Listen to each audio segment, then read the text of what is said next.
Hoy hablaremos con el fonoaudiólogo Felipe Bravo, profesional titulado de la Universidad de Chile en 2016, quien actualmente trabaja en la UPC del Hospital San José y en la Clínica Somno.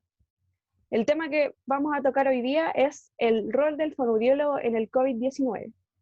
Antes de partir la entrevista, te queremos dar las gracias por darte el tiempo de responder la entrevista y poder compartir información laboral relevante del fonoaudiólogo en la pandemia que nuestro país está viviendo. Muchas gracias a ustedes por darme el espacio para compartir mi quehacer en esta pandemia. Perfecto. También darte el pie como para que hablemos de la página, de la instancia que se está generando. Sí, pues yo encuentro súper buena iniciativa de que puedan pueda hacerse notar nuestro quehacer en la pandemia. Yo sé que hay algunas otras páginas que han hecho charlas similares, pero que esta vaya indicada para la gente que recién se está iniciando la carrera, en la buena instancia, como también para dar a conocer más de que nosotros podemos actuar en la unidad de pacientes críticos en esta pandemia, de que no solo somos personas que miran desde afuera, sino que somos agentes activos en el manejo de los pacientes finalmente. Así que Exactamente. muchas gracias por la oportunidad de hablar de esto. Gracias a ti. Vamos a comenzar con las preguntas, que son preguntas que generamos nosotros y que estuvieron escribiendo los chicos al Instagram. La primera pregunta dice, ¿hace cuánto te desempeñas en UPC y cómo ha sido la experiencia? En UPC llevo más o menos como 2 años y medio, creo. Y la experiencia ha sido muy gratificante, no solamente de la parte de estar ahí trabajando, sino que uno aprende todos los días. Uno va aprendiendo no solamente del manejo de los pacientes desde el punto de vista fonoaudiológico, porque tuve la suerte de estar trabajando ahora con quien fue mi tutora anteriormente, sino también porque uno va aprendiendo de cómo se maneja el equipo multidisciplinario en la UPC, y también que uno aprende de medicina interna, de semiología, de fisiopatología, de química, de farmacia, etc. Entonces, la UPC es el ambiente ideal como para aprender de Claro, todo finalmente. uno va aprendiendo de todas las otras profesiones cómo aportan al usuario. Claro, claro. Y en este tiempo de la pandemia, uno también nota que cada profesión es muy importante y que puede aportar finalmente su grano de arena. Muy bien. Pasamos a la pregunta número 2. ¿Cuáles son tus funciones dentro de la unidad? Las funciones son principalmente ver pacientes que tienen vías alternativas de alimentación. Son pacientes que tienen sonda nasogástrica y se les intenta reiniciar la alimentación por vía oral, o bien pacientes que tienen un trastorno deglutitorio muy severo y finalmente plantear la gastrostomía como vía de alimentación. Eso por un lado. También la evaluación y el tratamiento de pacientes que tengan algún trastorno comunicativo por secuelas neurológicas de AXB, TEC, tumor, etc. Y también estamos trabajando en las vías de ventilación mecánica, que es paciente que está intubado, los tenemos que evaluar para ver si es posible la extubación de ellos y la posterior Ya, evaluación una vez extubados, y también los pacientes que están en la UPC y que tengamos que manejarlos cuando tienen traqueostomía. ¿Ya? Ese es como perfecto. el labor principal que tenemos allá. Ya, súper. La pregunta número 3 dice, ¿qué usuarios atiendes habitualmente en la unidad respecto a los diagnósticos fonoaudiológicos que llegan? Eh, Generalmente son pacientes con disfagia, la mayoría de los pacientes que vemos nosotros. Creo que disfagia es el gran porcentaje de atenciones que hacemos. Y también vemos pacientes que tienen trastorno comunicativo, afasia, disartria, principalmente por accidentes vasculares. ¿Ya? Y de vez en cuando algún paciente con disfonía, generalmente secundaria a intubación. Ah, También, perfecto. también vemos ese tipo de pacientes. Ya, muy bien. Pero como, ¿qué es lo que es más frecuente? por así Lo más decirlo. frecuente son pacientes con disfagia, Ya, ya sea porque la disfagia fue secundaria a la intubación, o bien porque las secuelas neurológicas causaron una disfagia y se tiene que tratar. Eh, y a veces tenemos que evaluar pacientes que son muy aleatorios porque son pacientes que tienen patologías que uno no ve normalmente, por ejemplo, sepsis de foca abdominal. Es muy común allá, no ya, causa algún problema deglutorio, pero como tienen que reiniciar la alimentación por vía oral, nosotros tenemos que evaluarlo igual. Generalmente no tienen nada, pero es parte del labor igual. ya, perfecto. Entonces como que se enfoca más a lo que es disfagia en el fondo, a ese diagnóstico. Claro,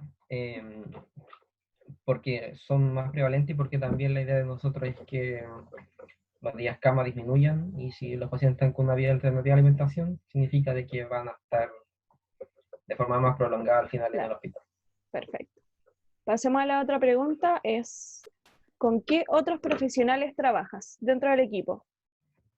Dentro del equipo está el equipo de rehabilitación que es terapia ocupacional, KINEI y fonoaudiología. Con ellos trabajamos codo a codo. Y además de ello están los médicos, la enfermera, TENS, la nutricionista, que también es bien importante para nosotros, eh, química y farmacia también. Creo que ahí están todos, creo que no se me escapa ninguno. Con ellos Perfecto, trabajamos en la UBC. Sí. muy bien. Pasamos a la siguiente. ¿Se ha visto aumentada la carga laboral con el COVID-19? Em, sí, no. Eh, sí, por el hecho de que han, han llegado de a poco varios pacientes. De hecho, ahora la UCI, que es la unidad de cuidado intensivo, está eh, ocupada solamente por pacientes COVID. Ah, perfecto. Pero eso no significa de que nosotros tengamos que verlos todos. Entonces, por ese lado es como que no ha aumentado tanto la carga porque los pacientes que tienen COVID son pacientes que están un tiempo muy largo intubados la mayoría, entonces no siempre es oportuna nuestra atención. Pero la idea de nosotros es intentar priorizar a los pacientes que tienen COVID porque eso significaría al final reducir los días cama de esos pacientes, intentar priorizar también a pacientes que tengan ventilación mecánica, que no sean Claro, asociados a COVID, para también intentar disminuir los días de uso del ventilador y que esa persona le ceda el ventilador, por así decirlo, a otro que sí lo necesita. claro, que sea como más necesario. Y Claro. también otra cosa como que podríamos mencionar es el uso de la EPP, la disponibilidad, en el fondo. Ah, claro, también. También va por ese lado de que lamentablemente en el hospital público, y que se repite en los otros hospitales probablemente, el uso de el, el abastecimiento de PP es limitado. Claro, Entonces, como equipo de fonoaudiología igual hemos estado priorizando las atenciones, no malgastando la EPP finalmente, porque sabemos de que en algún momento se van a acabar y que algunos profesionales la necesitan más que nosotros. Por ejemplo, el personal de enfermería o de kinesiólogos que probablemente entre mucho más que nosotros y tengan ahora en la pandemia un rol mucho más activo que nosotros. Eh, y eso también va a ayudar a mejorar la atención de los pacientes que tengan disponible el EPP y también a la seguridad del personal propio de salud. por supuesto. Ya, pasemos a la siguiente, ¿se han incorporado más fonoaudiólogos al equipo? No, no, eso no, no se han incorporado, pero es necesario, es necesario incorporar más. No se ha En la hecho. unidad es necesario actualmente incorporar más? Sí, o sea, si quisiéramos dar un mejor manejo, siempre se van a necesitar manos extras.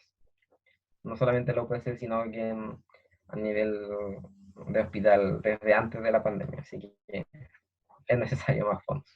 Perfecto. La 7 es, ¿cómo se organiza el equipo para dar abasto con la totalidad de usuarios? Nosotros ahora, por órdenes de la dirección del hospital, estamos haciendo rotaciones. Rotamos cada 14 días. Entonces somos la mitad de fondos que hay normalmente. La cantidad de pacientes no ha disminuido mucho respecto a un tiempo normal. Entonces lo que tenemos que hacer es intentar priorizar a los pacientes, y también entender de que, lo mismo que hablábamos antes del uso de PP, de que muchas veces eh, tenemos que cambiar nuestras conductas en la atención de los pacientes.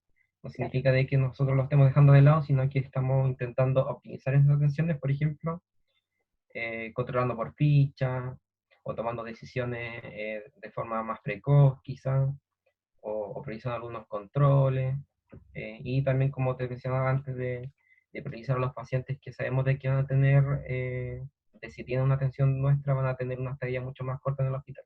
Claro. Que esa ha sido la forma en que hemos ido abordando esta semana el manejo de nuestros pacientes. Perfecto. La siguiente pregunta dice, ¿cuál es la prevalencia de los usuarios con disfagia post-extubación y cuáles son las edades más fluctuantes? Lo de la prevalencia es bien debatible, porque la literatura igual habla de que es entre el 6%, el 60 y tanto por ciento. Entonces los valores que dan son bien extremos al final. Claro, pero en base a como a tu experiencia.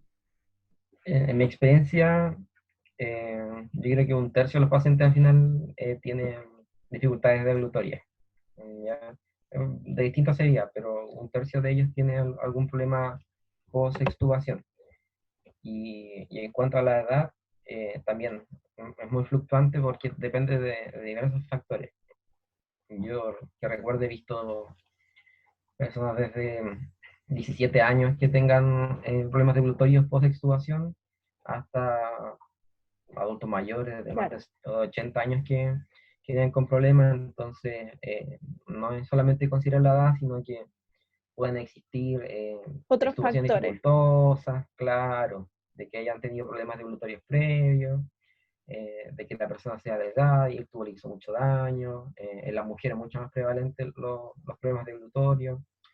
Entonces, es bien variable eso de si solamente a la edad. Creo que Claro, va en depende cada como paciente mucho finalmente. de la persona. Claro, claro. Y Perfecto, también de los días de intubación también. exactamente. Ya, vamos a la siguiente. Dice, ¿qué dice la evidencia rescatada hasta ahora respecto al actuar del fonoaudiólogo frente a la pandemia? Em, Hay algunas publicaciones de la H sobre todo, y de algunas asociaciones australianas y británicas de fonoaudiólogos, que le dan mucho hincapié sobre el uso de la APP primero, de que para ellos también es importante el priorizar pacientes, y también de ir tomando algunas medidas relacionadas con el cambio de nuestras conductas, el cambio de cómo evaluamos y tratamos a los pacientes. Claro. Ya, por ejemplo, hablan de que solamente es necesario evaluarlo en los casos donde sí logre verse los pacientes. Por ejemplo, ellos hablan sobre evitar las intervenciones cuando los pacientes están en delirium, por ejemplo, o que tengamos que optimizar nuestras atenciones haciendo un distanciamiento social de ellos, mantener una distancia de metro y medio, Por el tema de los intentar, sensores en el fondo.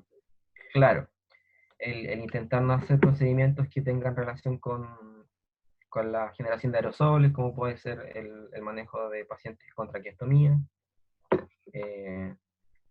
y también el hecho de que, como hablé anteriormente, la EPP son el tema principal Es ahora, lo más porque importante en el sí, fondo. porque son bienes muy necesarios ahora y muy valiosos, y que probablemente se van a acabar, y hay que optimizar su uso. El Ya, correcto uso, pero, la disponibilidad. exacto.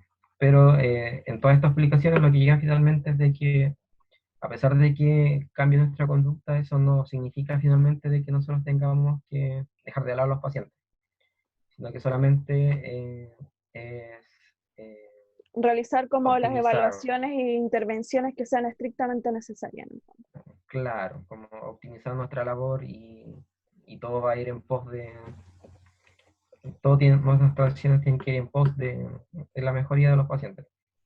Exactamente. Perfecto. Sigamos con la siguiente.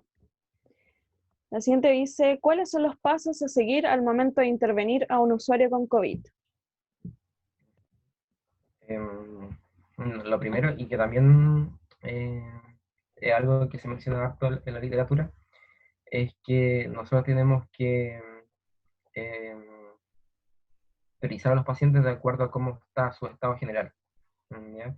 Entonces, como uno no puede entrar siempre a ver cómo está el paciente, asociarse de cómo está, es muy útil el preguntarle a otros profesionales de la salud cuál es el estado del paciente y también el consultarlo en ficha.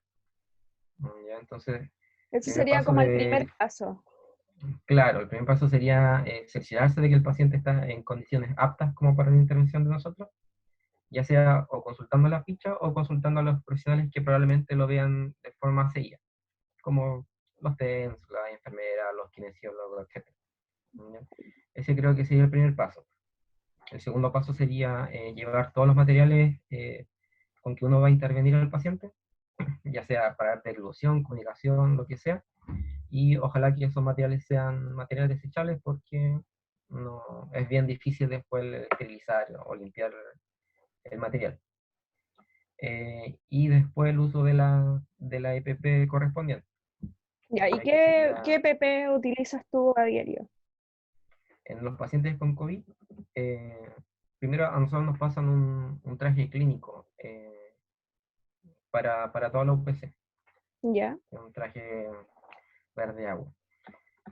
Eso lo utilizamos para todos los pacientes, pero cuando vemos pacientes que son COVID, tenemos que usar la pechera celeste de manga larga, tenemos que usar guantes, tenemos que usar un gorro, tenemos que usar mascarilla N95 y antiparras y también el escudo facial. Entonces, tenemos que implementarnos afuera de la sala y posteriormente entramos con la puerta cerrada y hacemos nuestra intervención. perfecto. Hacemos la intervención y posteriormente tenemos que retirar la EPP que son desde el cuello hacia abajo, siempre desde atrás hacia adelante para no hacer la contaminación. Nos lavamos las manos una vez eh, y después tenemos que sacarnos el escudo facial, la antiparra y la mascarilla también hacia adelante y volver a lavar las manos. Perfecto. Sería el procedimiento al final. Con eso terminaría en el fondo todo, todo el Claro, procedimiento, serían todos los pasos. y después volver a ponerse la otra mascarilla afuera. Exactamente. Muy bien. La pregunta número 11 dice, ¿cuánto tiempo aproximadamente pueden durar las dificultades deglutorias post-extubación en un adulto mayor? Eh, Bien similar a la otra pregunta, la que habían hablado antes de la intubación. Eh, varía harto, ya, porque hay pacientes de que lo extuban y no tienen problemas deglutorios y hay otros pacientes de que, y generalmente son los que tienen complicaciones previas desde el punto de vista deglutorio, que venían ya con un basal disminuido y que quedan finalmente con trastorno deglutorio, incluso a veces se van con gastrostomía en la casa, a ese punto. Ya, pero la gran mayoría de los pacientes que están con problemas deglutorios post-extubación no tienen tantos problemas. Yo creo que el porcentaje debe ser 1 de cada 10 pacientes de que queden con algún problema mayor desde ese punto de vista. Claro, como que no depende mucho de la edad, sino que del estado del usuario en el fondo. Sí podemos Eh, encontrar como mayor riesgo de dificultades deglutarias en el adulto mayor por el mismo, el mismo envejecimiento en el fondo. claro, depende también de la edad, eh, pero también del cuadro de base por qué haya llegado. Un paciente que llegó por un accidente vascular hemorrágico no va a ser igual a un paciente que tuvo por una sepsis de foco abdominal que se complicó. Claro, Entonces, son muchas las cosas, las variables que hay que considerar en esa respuesta. perfecto. Pasamos a la siguiente. ¿Qué factores determinan el alta de un usuario con COVID desde la perspectiva fonoaudiológica? Nosotros priorizamos la alimentación por vía oral. Ese es nuestro norte. Entonces, los pacientes que hemos atendido y que tenemos bajo manejo actualmente, nuestro fin al final es de que se les retire la vía alternativa de alimentación, que son nasogástricas generalmente, y de que ellos lleguen a tener una ingesta total por vía oral. Ya, ojalá recuperando el basal que tenían previo a la hospitalización. ¿Ya? Ese sería un punto del alta. Y ahora, desde hace poco también estamos manejando pacientes que tienen traqueostomía, pacientes que llegan por COVID, y en ese caso también es seguir también la parte de alimentación, pero también ojalá llegar al punto de la decanulación, de la traqueostomía. ¿Ya? Igual ese es un tema porque como la traqueostomía y la deflación del CAF, el manejo de válvula de fonación, pruebas de fuga, son procedimientos que generan aerosoles, igual es complicado, Claro, complicado en ese tipo de pacientes. en este momento es muy Pero, complicado. claro, pero mientras se tenga la EPP necesaria, son procedimientos que se siguen realizando. Ya, perfecto. Entonces, por una parte está el retiro de sonda, como había dicho antes, y el otro es, ojalá, llegar a la decanulación de esos pacientes. ¿Ya? Que Ujú. esos serían como los puntos de alta de pacientes que entran por COVID y no tienen nada más asociado. No nos toca pacientes con una fase con COVID, por ejemplo, afortunadamente. Gracias a Dios. Sí, esperemos que no llegue. Esperemos que no suceda. Sí. Perfecto, pasemos a la siguiente. ¿Cuáles pueden ser las consecuencias de no diagnosticar y no tratar precozmente la disfagia en usuarios con COVID? Em, yo creo que no solamente con COVID, sino que son todos los pacientes que hayan tenido ventilación mecánica, que el riesgo de la aspiración y una probable neumonía aspirativa. ¿Ya? Yo creo que el punto principal quizá del manejo de los fonoaudiólogos en UPC es el intentar evitar las neumonías, porque Claro. si a un paciente le da neumonía significa de que probablemente quizá necesite otra vez ventilación mecánica o se tenga que manejar con ventilación no invasiva, van a aumentar los días cama, el paciente se puede complicar, incluso puede llegar a la muerte por la neumonía. Entonces el hecho de que el fono lo maneje desde incluso antes de la extubación eh, asegura de que ellos probablemente se manejen mejor desde el punto de vista del manejo de secreciones y de alimentación, y eso conlleva a que el riesgo de neumonía aspirativa disminuya. Exactamente. Perfecto. Y la última pregunta dice, ¿cuál es el beneficio que aporta contar con fonoaudiólogos en hospitales y centros de rehabilitación? Eh, y esa es bien amplia. Eh, yo creo que todo apunta al que los pacientes tengan una mejor calidad de vida. ¿Ya? No solamente viéndolo desde el punto de vista del COVID ahora, porque la falta de fonoaudiólogos viene desde hace mucho De hace tiempo, mucho tiempo. hace mucho tiempo. Ya, así que ya sea por intentar mejorar la calidad de vida desde el punto de vista de la comunicación, que ahí se toman todas las áreas de lenguaje, habla, voz, hasta la parte de la deglución, que es poder que los pacientes logren alimentarse con su familia, por ejemplo, de que no Claro, afecten ese aspecto. Todo conlleva a mejorar la calidad de vida. ¿Ya? Y eso también habla de que los audiólogos son importantes no solamente en el hospital, sino que desde abajo, desde APS, desde hacer promoción y de que se informen de que hacer fonoaudiólogo, hasta el nivel más último que podría ser la UPC. Probablemente la mayoría de las personas nunca lleguen a estar en UPC y sí tengan pacientes, o quizás sí tengan familiares de que hayan sido afectados por, no sé, disfonía o el típico abuelito que traga mal, exactamente. no sé. Y más que Entonces, nada tiene que ver con el desconocimiento de la población del quehacer fonoaudiológico, en el fondo. claro, de que está todavía la, la imagen de que el fono es el que dice la R. Exactamente. Apenas sea así la R, ya, pero para nosotros también el que, de que el área sea conocida, de hacer ver en nuestros lugares de trabajo cuál es nuestro rol, el posicionarnos fuertemente en esos roles que ya hemos adquirido y el abrir campo también a que se vayan desarrollando nuevas áreas. Exactamente, como generar la Claro, necesidad de que esté el fonoaudiólogo. claro. Ese es nuestro fin más del lado audiológico. Exactamente. Bueno, esas eran todas las preguntas.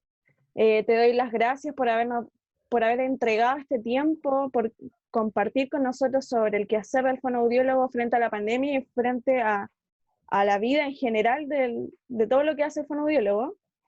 Para finalizar, me gustaría que pudieras dejarle un mensaje a los colegas y a los futuros colegas que en este momento igual la están pasando un poco mal desde sus casas. Sí. Bueno, muchas gracias igual por el espacio y felicitaciones por la iniciativa. Yo sé que esta página va más a una población que es o de estudiantes o de gente que salió hace poco. Yo también salí hace poco, así que también entiendo cómo lo pueden estar pasando, especialmente la gente más nueva. Eh, pero nada, hay que echarle ganas. Probablemente la pandemia sea algo que va a ser transitorio, pero no, salir adelante, cuidarse. Y aparte de los demás colegas, el no desanimarse, el intentar abrir campos nuevos. Obviamente que es muy difícil hacer eso, pero creo que va en todo, desde en la persona que entró a primero de fono, que le diga a su familia que hace el fonoaudiólogo, Exactamente, hasta la gente titulada que se siga posicionando bien en sus lugares de trabajo, que haga ver la necesidad de que se necesitan más fonoaudiólogos en salud, y también a la gente que está más en organizaciones relacionadas con fonoaudiólogos, de que ellos también son importantes como para generar las políticas públicas que hagan ver la necesidad de que el fonoaudiólogo es importante desde APS hasta la UPC, hasta el servicio más específico en donde pueda actuar. exactamente. ¿Y Bien, nos podrías contar igual un animarse más. poco de lo que tú haces en la clínica Somno, que ahí en el fondo estás un poco ampliando el campo laboral del fonoaudiólogo y haciendo un par de Ah, investigaciones? sí. Yo en esa parte me dedico a la medicina del sueño, que no es muy común acá en Chile. Hay poquitos fondos que lo hacen. Eh, es para principalmente trastornos respiratorios del sueño. ¿Ya? Es terapia más de motricidad orofacial, en donde se intenta de que las personas que tengan apnea del sueño o trastornos respiratorios del sueño disminuyan la cantidad de ronquidos, de apnea, mejorar la calidad del sueño con ejercicio orofaringio, con conducta de higiene del sueño, posicionamiento, eh, y bien novedoso, ya, bien Sí, entretenido, a mí que me gusta, pero bien desconocido. De hecho, yo muy desconocida. no lo aprendí en pregrado. Así que un área que ojalá también hagamos surgir. Sacamos hace poco una investigación con mi colega del hospital, que también hace eso, y uno de los neurólogos de la unidad. Nuestra idea igual era este año seguir con esa línea investigativa. La pandemia dijo otra cosa, pero los planes de hacer crecer el área están y ojalá de que la gente también pueda investigar más sobre el área porque es un área ahí bien especial y de que el fondo también puede hacer un manejo bien importante también. Y Exactamente. para que se informen también sobre eso. Y puedo también responder dudas sobre eso del Perfecto. sueño también. Vamos a dejar Así ahí que, tus datos en la página para que te puedan preguntar sobre la medicina del sobre sueño. el sueño, sobre el sueño. Bueno, Bueno, te felicitamos igual por la iniciativa de poder meterte en el área investigativa, que es como lo más importante, yo creo, en este momento, que nos va a permitir demostrar en el fondo lo que hace el fono y demostrarlo con hechos, con investigaciones. Así claro, que Sí, tuve suerte ahí de meterme a un grupo muy bueno. Así que, Qué bien por bueno. esa parte. Entonces le dejamos igual eh, el mensaje a los estudiantes de que se interesen también por el área de la investigación, de que no todo queda en las áreas que nos enseñan en pregrado, de que hay que ir más allá y abrir campo laboral, que es lo más importante, y demostrar lo que hace el fonoaudiólogo. Claro, la parte de investigación va desde el... Bueno, es difícil investigar primero, claramente, pero, pero a quizás colegas que ya están titulados de que muchas veces uno hace cosas que perfectamente podrían visualizarse y la única forma quizá de hacer esos avances es investigando. Exactamente, Así que es algo que va en pos de nuestra carrera, de la calidad de vida, y para eso uno tiene que investigar, ¿cierto? Como para propiciar que los pacientes mejoren. exactamente. Muy bien. Ujú. Entonces reiteramos las gracias por tu disposición. Esperamos que les haya gustado a los seguidores la modalidad y esperamos repetirla pronto, ojalá con temas más nuevos, más novedosos. Y eso, muchas gracias Felipe Nada, por el ojalá se haya tiempo. entendido, ojalá me haya dado a entender. Así que, de nada, de nada. Muchas gracias. Gracias, cariño a todos, quédense en la casa, estén atentos al Instagram, Guía del Fono, donde vamos a estar compartiendo nueva información, material para que puedan descargar y algunas cositas nuevas. Así que con eso terminamos. Muchas gracias.